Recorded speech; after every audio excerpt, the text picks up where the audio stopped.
റെയറായിട്ടുള്ള ചോദ്യങ്ങൾ പ്രാക്ടീസ് ചെയ്യാത്തതിൻ്റെ ഒരു കുഴപ്പമുണ്ട് ഇപ്പോഴത്തെ പരീക്ഷകൾ എഴുതുമ്പോൾ അല്ലേ. പല ക്വസ്റ്റ്യൻസും അങ്ങോട്ട് ഉത്തരം കിട്ടുന്നില്ല.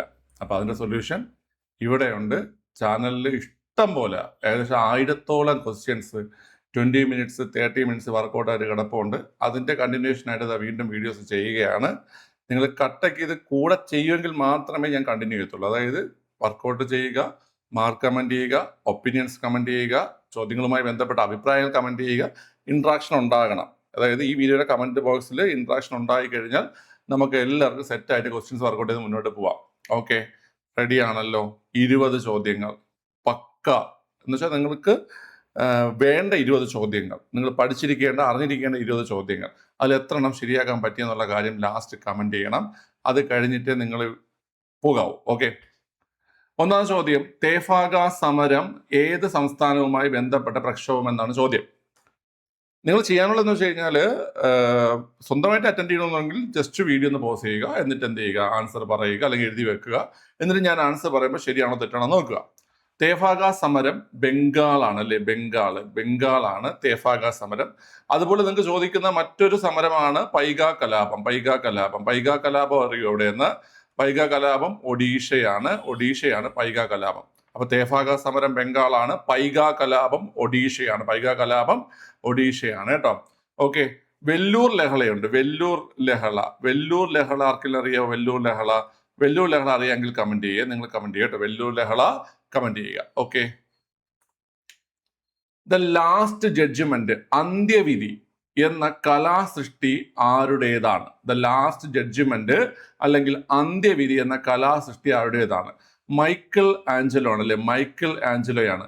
മൈക്കിലാണ് വിധി പറയുന്നതെന്ന് ഓർത്ത് വെച്ചിരുന്നാൽ മതി. അപ്പം ദ ലാസ്റ്റ് ജഡ്ജ്മെന്റ് അല്ലെങ്കിൽ അന്ത്യവിധി എന്ന കലാസൃഷ്ടി ആരുടെ ഇട്ട് കഴിഞ്ഞാൽ അത് മൈക്കിൾ ആഞ്ചലോയുടേതാണ്. നിങ്ങൾ കമന്റ് ചെയ്യേണ്ട അല്ലെങ്കിൽ നിങ്ങൾ ഇൻട്രാക്ഷന് വേണ്ടിയിട്ട് ഞാൻ തരുന്ന ചോദ്യം, അന്ത്യ അത്താഴം ദ ലാസ്റ്റ് സപ്പർ ആരുടെ ചിത്രമാണെന്ന് താഴെ കമന്റ് ചെയ്യണം. ഓക്കെ, അറിഞ്ഞാത്തവർ കമന്റ് നോക്കിക്കോ, കമന്റ് നോക്കി പഠിച്ചോണം കേട്ടോ, ഇൻട്രാക്ഷൻ വേണം. മൂന്നാമത്തെ ചോദ്യം, ഇന്ത്യ ഗാന്ധിജിക്ക് ശേഷം ഇന്ത്യ ആഫ്റ്റർ ഗാന്ധി എന്ന ഗ്രന്ഥത്തിന്റെ കർത്താവ് ആരെന്നാണ്? രാമചന്ദ്ര ഗുഹയാണ്. ഇന്ത്യ ഗാന്ധിജിക്ക് ശേഷം ഇന്ത്യ ആഫ്റ്റർ ഗാന്ധി എന്ന ഗ്രന്ഥത്തിന്റെ കർത്താവ് രാമചന്ദ്ര ഗുഹയാണ്. എന്നാൽ ഗാന്ധി ബിഫോർ ഇന്ത്യ എന്നൊരു പുസ്തകമുണ്ട് കേട്ടോ. ഗാന്ധി ബിഫോർ ഇന്ത്യ എന്നൊരു പുസ്തകമുണ്ട്. ഗാന്ധി ബിഫോർ ഇന്ത്യ എന്ന പുസ്തകം ആര് തന്നെയാണ്? രാമചന്ദ്ര ഗുഹ തന്നെയാണ് ഗാന്ധി ബിഫോർ ഇന്ത്യ എന്ന പുസ്തകം എഴുതിയത്. India after Gandhi before India, ഇതൊക്കെ രാമചന്ദ്ര ഗുഹയുടെ ഫേമസ് ആയിട്ടുള്ള പുസ്തകങ്ങളാണ്. PSC ചോദിക്കുന്ന പുസ്തകങ്ങൾ തന്നെയാണ്. എങ്കിൽ നിങ്ങൾ കമന്റ് ചെയ്യേണ്ട ചോദ്യം, ഇന്ത്യ 2020 എന്ന പുസ്തകം എഴുതിയ ഇന്ത്യൻ രാഷ്ട്രപതി ആരാണ്? ഇന്ത്യ 2020 എന്ന പുസ്തകം എഴുതിയ ഇന്ത്യൻ രാഷ്ട്രപതി, 1 രൂപ മാത്രം ശമ്പളം വാങ്ങിയിരുന്ന ഒരു രാഷ്ട്രപതി ഉണ്ട്. അദ്ദേഹമാണ് ഇന്ത്യ 2020 എന്ന പുസ്തകം എഴുതിയത്. കണ്ടുപിടിച്ച് കമന്റ് ചെയ്തോ.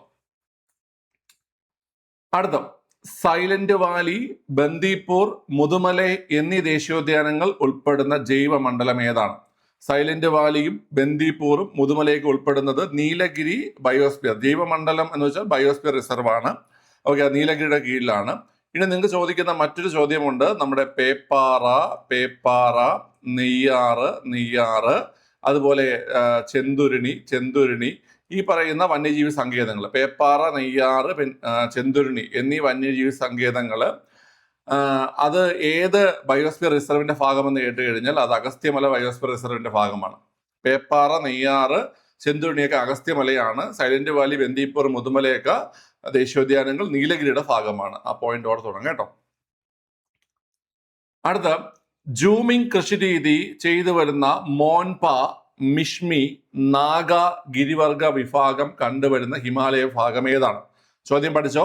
ജൂമിംഗ് കൃഷിരീതി ചെയ്തു വരുന്ന മോൻപ, മിഷ്മി, നാഗ ഗിരിവർഗ വിഭാഗം കണ്ടുവരുന്ന ഹിമാലയം ഭാഗം അരുണാചൽ ഹിമാലയമാണ്. ഈ ജൂമിംഗ് എന്ന വാക്ക് അതിൽ വെച്ചിട്ട് നിങ്ങൾക്ക് ഉത്തരം കിട്ടിക്കാണും അല്ലെ, ജൂമിങ്ങിൽ കിട്ടിക്കാണും. ജൂമിംഗ് കൃഷിരീതി കണ്ടുവരുന്നത് അരുണാചൽ ഹിമാലയത്തിലാണ് കേട്ടോ. മോൻപ, മിഷ്മി, നാഗ ഗിരിവർഗങ്ങൾ ഓർത്തു വെച്ചോണേ. താഴെ തന്നിരിക്കുന്നവ ചേരുംപടി ചേർക്കുക എന്നാണ്. യൂണിവേഴ്സൽ ഫൈബർ നമുക്കറിയാം, പരുത്തിയാണ് യൂണിവേഴ്സൽ ഫൈബർ. ഓക്കെ, സെയ്ത് വിള തന്നിരിക്കുന്നതിൽ സെയ്ത് വിള പഴമാണ് അല്ലെ, പഴവും പച്ചക്കറികളാണ് സെയ്ത് വിള. റാബി ഗോതമ്പാണ്. ഒറൈസ സറ്റേവ നെല്ലിന്റെ ശാസ്ത്രീയ നാമമാണ് അല്ലേ. ഓക്കെ, അപ്പൊ യൂണിവേഴ്സൽ ഫൈബർ പരുത്തി. അപ്പൊ 1B വരും. 1B ഉള്ള എത്ര ഓപ്ഷൻ ഉണ്ട്? 2 ഓപ്ഷൻ ഉണ്ട്. സെയ്ത് പഴം വരും. അപ്പൊ 2C വരും. 2C, 1Bയും 2Cയും. ഓക്കെ, നമുക്ക് ഇതിൽ രണ്ടിലുമാണ്. ഇത് രണ്ടും വേണ്ടല്ലോ നമുക്ക്. ഇത് രണ്ടും വേണ്ട. 1Bയും 2Cയും രണ്ടും ഒരുപോലെ. അടുത്ത റാബി ഗോതമ്പ് 3D.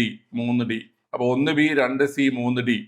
1B 2C 3D ഉത്തരവായിട്ടുണ്ട്. ഓക്കെ, യൂണിവേഴ്സൽ ഫൈബർ പരുത്തിയാണെങ്കിൽ ഗോൾഡൻ ഫൈബർ എന്ന് കമന്റ് ചെയ്യാവോ? അത് എളുപ്പമുള്ള ക്വസ്റ്റ്യൻ ആണ്, എന്നാൽ ഒന്ന് കമന്റ് ചെയ്ത് കേട്ടോ. ഗോൾഡൻ ഫൈബർ എന്ന് ഒന്ന് കമന്റ് ചെയ്യുക. യൂണിവേഴ്സൽ ഫൈബറും ഗോൾഡൻ ഫൈബറും. ആത്മനിർഭർ ഭാരത് അഭിയാൻ പദ്ധതിയിൽ താഴെ പറയുന്നവയിൽ ശരിയല്ലാത്തത് എന്നാണ്? ആത്മനിർഭർ ഭാരത് അഭിയാൻ പദ്ധതി ഇപ്പോഴും ചോദിക്കുന്ന സാധനമാണ്. 2020 മെയ് 12 പ്രഖ്യാപിച്ചു. ഡേറ്റ് എഴുതി പഠിച്ചോ. 2020 മെയ് 12 ആത്മനിർഭർ ഭാരത് പദ്ധതി നരേന്ദ്രമോദി പ്രഖ്യാപിക്കുന്നത്. ഇന്ത്യയുടെ GDP-യുടെ 10% വരുന്ന പദ്ധതി. ഇന്ത്യയുടെ മൊത്ത ആഭ്യന്തര ഉൽപ്പന്നത്തിന്റെ അല്ലെങ്കിൽ GDP-യുടെ ഗ്രോസ് ഡൊമസ്റ്റിക് പ്രോഡക്റ്റിന്റെ 10% വരുന്ന പദ്ധതിയാണ് ആത്മനിർഭർ ഭാരത് അഭിയാൻ.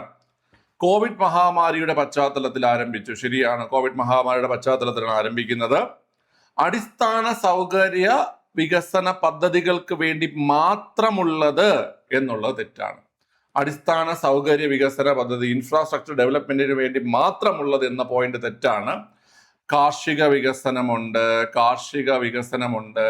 അതുപോലെ ചെറുകിട വ്യവസായങ്ങളുടെ വികസനമുണ്ട്. അതുപോലെ തൊഴിൽ വർധനമുണ്ട്. അങ്ങനെ പല മേഖലകൾക്ക് എന്തിയിട്ടുണ്ട്? ആത്മനിർഭർ ഭാരത് അഭിയാൻ പദ്ധതിയിൽ പ്രാധാന്യം കൊടുത്തിട്ടുണ്ട്. ഓക്കെ, അപ്പൊ അടിസ്ഥാന സൗകര്യ വികസനം മാത്രമല്ല ഉള്ളതെന്ന് ഓർത്തിരിക്കുക. കാർഷിക വികസനം, ചെറുകിട വ്യവസായങ്ങളുടെ വികസനം, തൊഴിൽ വർധനവ്, അങ്ങനെ പല മേഖലകൾക്ക് എന്തിയിട്ടുണ്ട്? പ്രാധാന്യം കൊടുത്തിട്ടുണ്ട്. താഴെ തന്നിരിക്കുന്നവ ചേരുംപടി ചേർക്കുക എന്നതാണ് നല്ലൊരു ചോദ്യമാണ്. GST ബില്ല് നിലവിൽ വന്നു, എല്ലാവർക്കും അറിയായിരിക്കും. 2017 ജൂലൈ 1 അല്ലേ. അപ്പോൾ 1C വരും. 1C ഉള്ള 3 ഓപ്ഷൻ ഉണ്ട്. ആസൂത്രണ കമ്മീഷൻ രൂപീകരിച്ചു 1950 മാർച്ച് 15. 1950 മാർച്ച് 15. 1Cയും 2Bയും വരും. 1C 2B, അത് 2 ഓപ്ഷൻ ഉണ്ട്. ദേശീയ ഗ്രാമീണ തൊഴിലുറപ്പ് നിയമം 2005 ഓഗസ്റ്റ് 23. 2005 ഓഗസ്റ്റ് 23. അപ്പൊ 3A വരും. അപ്പൊ 1C 2B 3A. ഒന്നാം പഞ്ചവത്സര പദ്ധതി 1951 ഏപ്രിൽ 1, 4D. ഓക്കെ, അപ്പൊ ഓപ്ഷൻ എ ആണ് ആൻസർ. ഇതൊക്കെ എളുപ്പമുള്ളതാണ്, ഇതൊക്കെ ബേസിക് ആയിട്ടുള്ളതാണ്. പുതുതായി പഠിച്ചു വരുന്ന കുട്ടികളുണ്ടെങ്കിൽ ഈ ഡേറ്റുകൾ എഴുതി പഠിക്കുക. നിങ്ങൾക്ക് ഇത് ചോദിക്കും. ഇനിയിപ്പോൾ 10th പ്രിലിംസും മറ്റുമൊക്കെ വരികയാണ്, അതിൽ ഈ രീതിയിലുള്ള ചോദ്യങ്ങൾ ധാരാളം ഉണ്ടാവും കേട്ടോ. ഇന്ത്യൻ ഭരണഘടനയിലെ ഭാഗം 4A പ്രതിപാദിച്ചിരിക്കുന്ന മൗലിക കർത്തവ്യങ്ങളിൽ പെടാത്തത് ഏത് അല്ലെങ്കിൽ ഏവാന്നാണ്? ഇന്ത്യൻ ഭരണഘടനയിൽ 4A പ്രതിപാദിച്ചിരിക്കുന്ന മൗലിക കർത്തവ്യങ്ങളിൽ പെടാത്തത് ഏതൊക്കെയെന്നാണ്? സ്ത്രീകളുടെയും കുട്ടികളുടെയും അന്തസ്സിനും ആഭിജാത്യത്തിനും കളങ്കം വരുന്ന പ്രവർത്തനങ്ങളിൽ ഇടപെടാതിരിക്കുക. ശരിയാണ്. 51 നമുക്കറിയാം. 51A അതിലാണ് മൗലിക കർത്തവ്യങ്ങൾ. അതിൽ യിലാണ് ഇത് പറയുന്നത്. സ്ത്രീകളുടെയും കുട്ടികളുടെയും അന്തസ്സിനും ആഭിജാത്യത്തിനും കളങ്കം വരുന്ന പ്രവർത്തനങ്ങൾ ഇടപെടാതിരിക്കുക. ഓക്കെ, നമ്മുടെ പ്രകൃതിയെ സംരക്ഷിക്കുക, അത് 51A G ആണ് കേട്ടോ. 51A G ആണ്. അടുത്ത് അതൊക്കെ ഓർക്കാൻ എളുപ്പമാണ്. പ്രകൃതി എന്ന് വെച്ചാൽ ഗ്രീനറി അല്ലേ.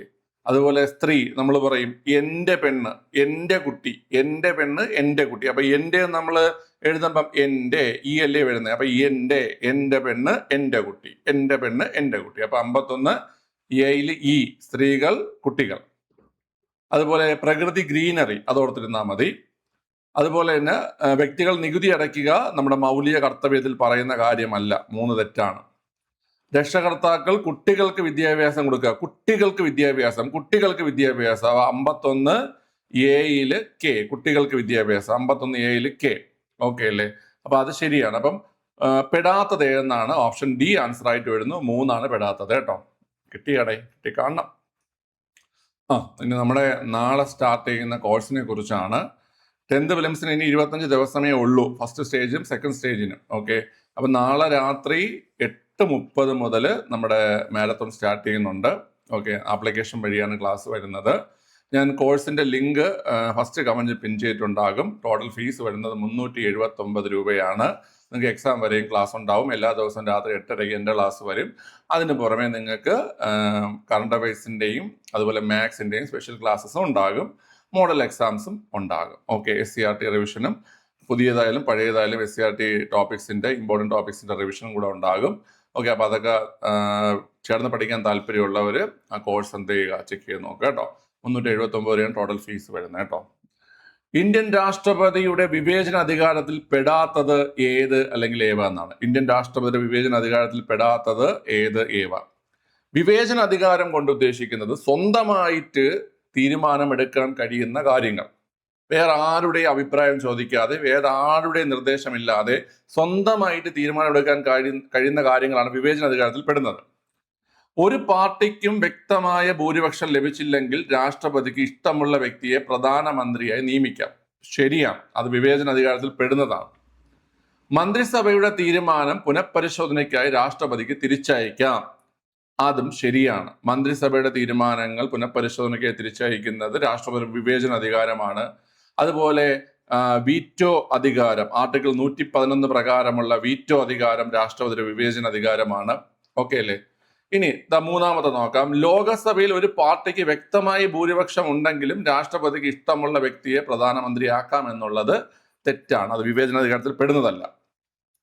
അടിയന്തരാവസ്ഥ പ്രഖ്യാപിക്കാനുള്ള രാഷ്ട്രപതിയുടെ അധികാരവും വിവേചന അധികാരമല്ല. ഞാൻ പറഞ്ഞു, വിവേചന അധികാരം എന്താണെന്ന് കേട്ട് കഴിഞ്ഞാൽ സ്വന്തമായിട്ട് തീരുമാനമെടുത്ത് അത് നടപ്പിലാക്കാൻ പറ്റണം. അടിയന്തരാവസ്ഥ കേന്ദ്ര സർക്കാരിന്റെ തീരുമാനം അനുസരിച്ചാണ് രാഷ്ട്രപതി പ്രഖ്യാപിക്കുകയും പിൻവലിക്കുകയൊക്കെ ചെയ്യുന്നത്. മാത്രമല്ല പാർലമെന്റിന്റെ അംഗീകാരവും ആവശ്യമാണ്. അപ്പൊ സ്വന്തമായി ചെയ്യാൻ പറ്റത്തില്ല. അപ്പൊ ഇവിടെ പെടാത്തത് 3ഉം 4ഉമാണ്. ഓപ്ഷൻ എ ആൻസർ ആയിട്ട് വരുന്നത് 3ഉം 4ഉമാണ്. നിങ്ങൾക്ക് വേണ്ടിയിട്ടൊരു ചോദ്യം, ഇതൊക്കെ ആരെങ്കിലും അറ്റൻഡ് ചെയ്യുമെന്നോ അറിയത്തില്ല, പക്ഷെ ചെയ്താൽ നിങ്ങൾക്ക് ഗുണമായിരിക്കും കേട്ടോ. ഗവർണറെ നിയമിക്കാനുള്ള അധികാരം വിവേചന അധികാരമാണോ? ഗവർണറുടെ നിയമനം രാഷ്ട്രപതിയുടെ വിവേചന അധികാരത്തിൽ പെടുന്നുണ്ടോ? പ്രീവിയസ് ചോദ്യം തന്നെയാണ്. ഓക്കെ അല്ലേ? കമന്റ്. അടുത്ത, കേരള സംസ്ഥാന വികലാംഗക്ഷേമ കോർപ്പറേഷനുമായി ബന്ധപ്പെട്ട ശരിയായ പ്രസ്താവനകൾ ഏവ? കേരള സംസ്ഥാന വികലാംഗക്ഷേമ കോർപ്പറേഷനുമായി ബന്ധപ്പെട്ട ശരിയായ പ്രസ്താവനകൾ 1979 സ്ഥാപിതമായി, വളരെ ശരിയാണ്. കേരള ഗവൺമെന്റ് കീഴിൽ പ്രവർത്തിക്കുന്ന പൊതുമേഖലാ സ്ഥാപനം, അതും ശരിയാണ്. ആസ്ഥാനം തിരുവനന്തപുരം പൂജപ്പുര, ശരിയാണ്. ശ്രീമതി ജയ്ഡാളി MP ആണ് ചെയർപേഴ്സൺ, അതും ശരിയാണ്. ഓപ്ഷൻ സി ആണ്. നിങ്ങൾ പലരും ഈ ചോദ്യം ആദ്യമായിട്ടായിരിക്കും കാണുന്നത്. എല്ലാവരും ഒന്നല്ല, ആദ്യമായിട്ട് കാണുന്ന ഒരുപാട് ആൾക്കാരുണ്ടാകും. പഠിച്ചു വെച്ചോ, വീണ്ടും ചോദിക്കാൻ ചാൻസ് ഉള്ള ചോദ്യങ്ങളാണ് ഇതൊക്കെ. അപ്പൊ കേരള സംസ്ഥാന വികലാംഗക്ഷേമ കോർപ്പറേഷൻ 1979, കേരള ഗവൺമെന്റ് കീഴിൽ പ്രവർത്തിക്കുന്ന പൊതുമേഖലാ സ്ഥാപനം, ആസ്ഥാനം തിരുവനന്തപുരം പൂജപ്പുര, ശ്രീമതി ജയ്ഡാളി MP ആണ് ചെയർപേഴ്സൺ. ശ്രീമതി ജയ്ഡാളി MP ആണ് ചെയർപേഴ്സൺ. ഈ ക്വസ്റ്റ്യൻ വന്നപ്പോഴും ഇപ്പോഴും ആള് തന്നെയാണ്, ജയ്ഡാളി MP തന്നെയാണ് ചെയർപേഴ്സൺ കേട്ടോ. വീണ്ടും അതേ ക്വസ്റ്റ്യൻ പേപ്പറിൽ നല്ലൊരു നിലവാരമുള്ള ചോദ്യം വീണ്ടും. ഓക്കെ, താഴെ തന്നിരിക്കുന്നതിൽ തെറ്റായ ജോഡി കണ്ടെത്തുക. ആശാഭവൻ മാനസിക രോഗം ഭേദമായവരുടെ പുനരധിവാസം ലക്ഷ്യം, ശരിയാണ്. അറിഞ്ഞുണ്ടെങ്കിൽ എഴുതി വെച്ചോ. ആശാഭവൻ മാനസികാരോഗ്യ രോഗം അല്ലെങ്കിൽ മാനസിക രോഗം ഭേദമായവരുടെ പുനരധിവാസം ലക്ഷ്യമാക്കിയുള്ള പദ്ധതി. മഴവില്ല് ട്രാൻസ്ജെൻഡർ സമൂഹത്തിന് വേണ്ടിയിട്ടുള്ള സമഗ്ര പദ്ധതി അല്ലെ? മഴവില്ല് ട്രാൻസ്ജെൻഡർ സമൂഹത്തിന് വേണ്ടിയിട്ടുള്ള സമഗ്ര പദ്ധതി. പരിരക്ഷാ പദ്ധതി ഭിന്നശേഷിക്കാരുടെ ക്ഷേമത്തിനായുള്ള പദ്ധതി. 3ഉം പലരും ആദ്യമായിട്ടൊക്കെ കാണുന്നതായിരിക്കും, പഠിച്ചോണം. ആശാഭവൻ മാനസിക രോഗം ഭേദമായവരുടെ പുനരധിവാസം ലക്ഷ്യമാക്കിയുള്ള പദ്ധതി. മഴവില്ല് പിന്നെ നമുക്കറിയാം, ആ ഒരു പേരൊക്കെ വെച്ചിട്ട് നിങ്ങൾ ഓർത്തിരിക്കും. മഴവില്ല് ട്രാൻസ്ജെൻഡർ സമൂഹത്തിന് വേണ്ടിയുള്ള സമഗ്ര പദ്ധതി. പരിരക്ഷാ പദ്ധതി ഭിന്നശേഷിക്കാരുടെ ക്ഷേമത്തിനായുള്ള പദ്ധതിയാണ്. 1985 സെപ്റ്റംബർ 9 കേരള സംസ്ഥാന സാമൂഹ്യനീതി വകുപ്പ് നിലവിൽ വന്നു എന്നുള്ളത് തെറ്റാണ്. എന്താണ് തെറ്റെന്ന് കേട്ട് കഴിഞ്ഞാൽ 1985 1975 സെപ്റ്റംബർ 9 സാമൂഹ്യനീതി വകുപ്പ് എന്ത് ചെയ്തത്? നിലവിൽ വന്നത് 1975 സെപ്റ്റംബർ 9. അപ്പൊ 4മത്തെ എന്താ കുട്ടികളെ? തെറ്റാണ്. നമുക്ക് വേണ്ട തെറ്റായ ജോഡിയാണ്. ഓപ്ഷൻ എ ആണ് ആൻസർ, 4മത്തത്. ഓക്കെ, താഴെ തന്നിരിക്കുന്നവയിൽ ഇന്ത്യൻ ഭരണഘടനയിലെ ശരിയായ വകുപ്പ് ഏതെന്നാണ്? 387 ഭരണഘടനാ ഭേദഗതി തെറ്റാണ്. 368 ആണ്. അപ്പൊ 1ാമത്തെ തെറ്റ്. അടുത്ത 309 പാർലമെന്റിന്റെ സംയുക്ത സമ്മേളനം, അതും തെറ്റാണ് പിള്ളേരെ. പാർലമെന്റ് സംയുക്ത സമ്മേളനം 108 അടുത്ത വകുപ്പ് 301A സ്വത്തവകാശ നിയമപരമായ അവകാശം പിള്ളേരെ, അതും തെറ്റാണ്. സ്വത്തവകാശ നിയമപരമായ അവകാശം 300A ആണ്. അപ്പൊ ഇവിടെ ശരിയായിട്ടുള്ളത് 312 രാജ്യസഭയുടെ പ്രത്യേക അധികാരം. അപ്പൊ നിങ്ങൾ പലരും ആലോചിക്കും, 312 അഖിലേന്ത്യാ സർവീസ് അല്ലേ, ഓൾ ഇന്ത്യ സർവീസ് അല്ലേ എന്ന് നിങ്ങൾ ആലോചിക്കും. ശരിയാണ്, 312 ഓൾ ഇന്ത്യ സർവീസ് തന്നെയാണ്. ആ ഓൾ ഇന്ത്യ സർവീസുകൾ രൂപീകരിക്കുന്നതിന് രാജ്യസഭയ്ക്ക് പ്രത്യേക അധികാരമുണ്ടെന്ന് 312 പറയുന്നു. ഓൾ ഇന്ത്യ സർവീസ് രൂപീകരിക്കുന്നതിൽ, പുതിയ ഓൾ ഇന്ത്യ സർവീസുകൾ രൂപീകരിക്കുന്നതിൽ രാജ്യസഭയ്ക്ക് പ്രത്യേക അധികാരമുണ്ടെന്ന് 312 പറയുന്നു. അതാണ് പോയിന്റ്. അപ്പൊ ഇവിടെ ആൻസർ ഓപ്ഷൻ ബി വരും. രണ്ടാമത്തെയാണ് ശരിയായ വകുപ്പ്. മനസ്സിലായോ? കേരള വനിതാ കമ്മീഷനുമായി ബന്ധപ്പെട്ട ശരിയായ പ്രസ്താവന അല്ലെങ്കിൽ പ്രസ്താവനകൾ ഏവെന്നാണ്. 1996 A.K. ആന്റണി മുഖ്യമന്ത്രിയായിരുന്നപ്പോൾ ആദ്യത്തെ കമ്മീഷൻ രൂപീകരിച്ചു. വളരെ ശരിയാണ്. 1996 മാർച്ച് മാസം 14 കേരള സംസ്ഥാന വനിതാ കമ്മീഷൻ. ആ സമയത്ത് മുഖ്യമന്ത്രി A.K. ആന്റണി. ആദ്യത്തെ അധ്യക്ഷ സുഗതകുമാരി, ഇപ്പോഴത്തെ അധ്യക്ഷ P. Sathidevi, justice D. Sreedevi Kerala വനിതാ കമ്മീഷന്റെ അധ്യക്ഷ സ്ഥാനം 2 തവണ വഹിച്ചിട്ടുണ്ട്. ശരിയാണ്. ഓക്കെ അല്ലേ? അതായത് 96 മാർച്ച് 14 ആന്റണി മുഖ്യമന്ത്രി ആയിരുന്നപ്പോൾ രൂപീകരിച്ചു. ആദ്യ അധ്യക്ഷ സുഗതകുമാരി, ഇപ്പോഴത്തെ അധ്യക്ഷ P. സതീദേവി, D. ശ്രീദേവി 2 തവണ കേരള വനിതാ കമ്മീഷൻ അധ്യക്ഷ സ്ഥാനം വഹിച്ചിട്ടുണ്ട്. അപ്പോൾ ഓപ്ഷൻ ബി ആണ് ആൻസർ. 1, 2, 3, 4 ശരിയാണ്. 2 ചോദ്യം തരെയാണ്. കേരള വനിതാ കമ്മീഷന്റെ അംഗസംഖ്യ എത്ര, കാലാവധി എത്ര? 2 ചോദ്യങ്ങളുടെ ആൻസർ നിങ്ങൾ കമന്റ് ചെയ്യണം. അംഗസംഖ്യ എത്ര, കാലാവധി എത്ര? അടുത്തൊരു നിലവാരമുള്ള ചോദ്യമാണ്. 4 പുസ്തകങ്ങൾ തന്നിട്ടുണ്ട്. ആങ് സാൻ സൂക്കി, ഭയത്തിൽ നിന്നുള്ള മോചനം, freedom from fear, Aung San Suu Kyi തന്നെയാണ്. നെൽസൺ മണ്ടേല, സ്വാതന്ത്ര്യത്തിലേക്കുള്ള ദീർഘയാത്ര, ലോങ് ബാക്ക് ടു ഫ്രീഡം, അതും ശരിയാണ്. ഒബ്രെ മേനോൻ, ഞാൻ നാഥുറാം സംസാരിക്കുന്നു, മേ നാഥുറാം ബോൾത്തെ, ഒബ്രെ മേനോൻ അല്ല അത് എഴുതിയിരിക്കുന്നത് പ്രദീപ് ദാൽവിയാണ്. മേ നാഥുറാം ബോൾത്തെ എന്ന കൃതി എഴുതിയിരിക്കുന്നത് ഒബ്രെ മേനോൻ അല്ല, തെറ്റാണ്. സൽമാൻ റുഷ്ദി, അപ്പൊ അത് ശരിയാണ്. സൽമാൻ റുഷ്ദി, സാത്താന്റെ വചനങ്ങൾ, ദ സാത്താനിക് വേഴ്സസ്, സൽമാൻ റുഷ്ദിയുടെ കൃതി തന്നെയാണ് സാത്താന്റെ വചനങ്ങൾ. ഓക്കെ അല്ലേ? അപ്പം ഓപ്ഷൻ സി വരും. ഓപ്ഷൻ സി 3 തെറ്റായ ജോഡിയായിട്ട് വരുന്നത്. അപ്പം ഇത് പുതിയൊരു ക്വസ്റ്റ്യൻ ആണ് നിങ്ങൾക്ക്, അല്ലേ? പുതുതായിട്ടല്ലേ നിങ്ങൾ ഇതിൽ പലതും കാണുന്നത്. ഭയത്തിൽ നിന്നുള്ള മോചനമൊക്കെ പലരും കണ്ടു കാണും, സ്വാതന്ത്ര്യത്തേക്കുള്ള ദീർഘയാത്രയും പലരും കണ്ടു കാണും. പക്ഷെ ഞാൻ നാഥുറാം സംസാരിക്കുന്നു, സാത്താന്റെ വചനങ്ങൾ, അതും കണ്ടിട്ടുള്ള ആൾക്കാരുണ്ടാകും. ഇൻ കേസ് കണ്ടിട്ടില്ല എന്നുണ്ടെങ്കിൽ പഠിക്കുക, വീണ്ടും ചോദിച്ചാൽ എഴുതുക, അത്രേ ഉള്ളൂ. അടുത്ത താഴെ തന്നിരിക്കുന്നവയിൽ ഇന്ത്യൻ ഭരണഘടനയുമായി ബന്ധപ്പെട്ട് ശരിയായ പ്രസ്താവന ഏതെന്നാണ്. ഇന്ത്യൻ ഭരണഘടന ദൃഢഭരണഘടനയാണ്. തെറ്റെന്ന് പറയാൻ പറ്റൂല. ഇന്ത്യൻ ഭരണഘടന അയവുള്ള ഭരണഘടനയാണ്, അതും തെറ്റെന്ന് പറയാൻ പറ്റത്തില്ല. ഇന്ത്യൻ ഭരണഘടന ഭാഗികമായി അയവുള്ളതും ഭാഗികമായി ദൃഢവുമാണ്, അതായത് രണ്ടുമാണ്. ഓക്കെ, പൂർണ്ണമായും ദൃഢഭരണഘടനയാണോ എന്ന് പറഞ്ഞാൽ അത് തെറ്റാണ്. ഇന്ത്യൻ ഭരണഘടന അയവുള്ളത് മാത്രമാണെന്ന് പറഞ്ഞാൽ തെറ്റാണ്. ഭാഗികമായി അയവുള്ളതും ഭാഗികമായി ദൃഢമായതുമാണ്. ഓക്കെ അല്ലേ? ഇനി ഭരണഘടനാ ഭേദഗതി ബില്ല് ആദ്യം അവതരിപ്പിക്കേണ്ടത് ലോകസഭയിലാണ്, അതും തെറ്റാണ്.